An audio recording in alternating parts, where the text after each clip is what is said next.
وعسا ان تکرہوا شیئا، بسا اوقات ایسا ہوتا ہے ایک چیز کو تم ناپسند کرتے ہو، وہو خیر لکم، اور وہ تمہارے لیے بہتر ہوتا ہے، وعسا ان تحبوا شیئا، اور بسا اوقات ایک چیز کو تم پسند کرتے ہو، وہو شر لکم، اور وہ تمہارے لیے بہتر نہیں ہوتا، واللہ یعلم وانتم لا تعلمون، اللہ کی ذات جانتے ہیں تم نہیں جانتے ہیں۔ اب ہمیں کیا پتہ، جو چیز ہم چاہتے ہیں، جس کے لیے ہم دعائیں مانگتے ہیں،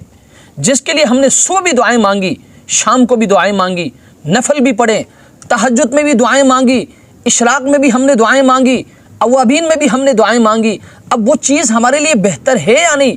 اب جب دعائیں پوری نہیں ہوتی تو ہم نماز پڑھنا ہی چھوڑ دیتے ہیں، اشراق پڑھنا چھوڑ دیتے ہیں، تہجد پڑھنا چھوڑ دیتے ہیں، دعائیں مانگنا چھوڑ دیتے ہیں، اور کہتے ہیں کہ بھائی ہمارا تو کوئی سنتا ہی نہیں ہے۔ بھائی اللہ کی ذات سنتا سب کا ہے، لیکن وہ اس بات کی پابند نہیں ہے کہ ہماری زبان سے نکلے ہوئے ہر بات کو وہ مانے۔ وہ سنتا سب کا ہے، لیکن وہ اپنے بندوں کی بہتری کو دیکھتا ہے، وہ اپنے بندوں کی خیر کو دیکھتا ہے۔ جو چیز ہمارے لیے بہتر ہوتا ہے اللہ کی ذات وہ کرتے ہیں، جو ہمارے لیے بہتر نہیں ہوتا اللہ کی ذات وہ نہیں کرتے۔ اس لیے میرے بھائی، اللہ کی ذات نے جس حال میں ہمیں رکھا ہے، ہمیں اسی حال میں اللہ سے راضی رہنا ہے، ہمیں اسی حال میں اللہ کا شکر ادا کرنا ہے۔ اگر پریشانی ہے تو صبر کرے، اگر خوشی ہے تو اللہ کا شکر ادا کرے، اور یاد